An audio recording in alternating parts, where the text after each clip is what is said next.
दो संख्याओं का एलसीएम उसके एचसीएफ का 56 गुना। जैसे जैसे क्वेश्चन करा वैसे काम करो। दो संख्याओं का एलसीएम का फार्मूला होता है एच एक्स वाई, ठीक है।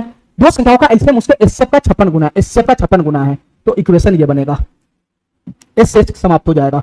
तो फाइनली यहां से एक्स वाई का वैल्यू कितना आ जाएगा, 56 आ जाएगा, 56।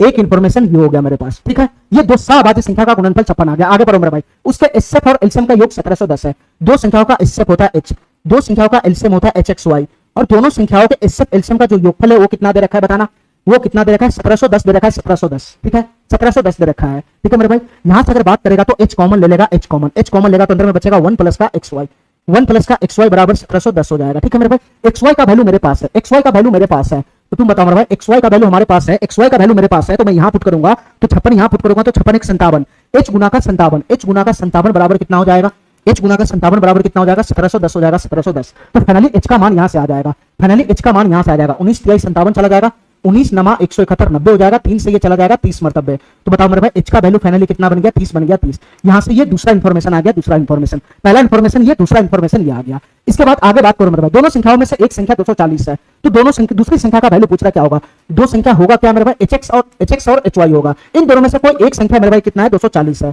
तो कोई सा भी 240 ले सकता है। मैं एच एक्स को 240 ले लिया, मैं एच एक्स को 240 ले लिया, मैं एच एक्स को 240 ले लिया, तुम्हारा मर्जी है तो एच वाई को भी 240 ले सकता है। तो एक इंफॉर्मेशन ये भी हो गया, एच एक्स बराबर 240 है, एच एक्स बराबर 240 है, ठीक है। तो हमसे पूछ रहा है मेरे भाई दूसरी संख्या कौन सी है, दूसरी संख्या कौन सी है, दूसरी संख्या कौन सी है, दूसरी संख्या यही है, दूसरी संख्या यही है, एच गुना वाई, तो एच का वैल्यू तो 30 है मेरे भाई। इस क्वेश्चन को सॉल्व करने के लिए हमको वाई का मान चाहिए किसी भी हाल में, इस क्वेश्चन को सॉल्व करने के लिए हमको वाई का मान चाहिए किसी भी हाल में, ठीक है मेरे भाई, हमको वाई का मान चाहिए किसी भी हाल में। देखो मेरे भाई ध्यान से, तुम इस इंफॉर्मेशन का इस्तेमाल अभी तक थोड़ी ना किया है, ये भी तो इंफॉर्मेशन है क्वेश्चन में, ये भी तो इंफॉर्मेशन है क्वेश्चन में, इसका इस्तेमाल कहां किया है, तो इसका इस्तेमाल करेगा तो क्या बनेगा बताना मेरे भाई। क्वेश्चन के अकॉर्डिंग एच एक्स बराबर कितना है, 240 है, 240, और एच का वैल्यू कितना है, 30 है, 30 है, 30।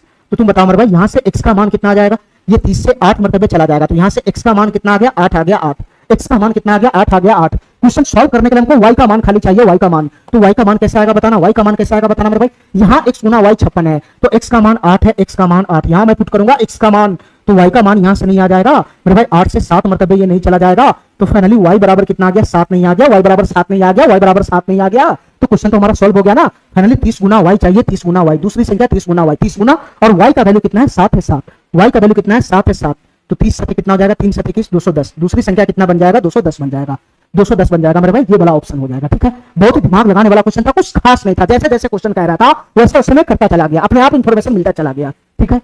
चलो।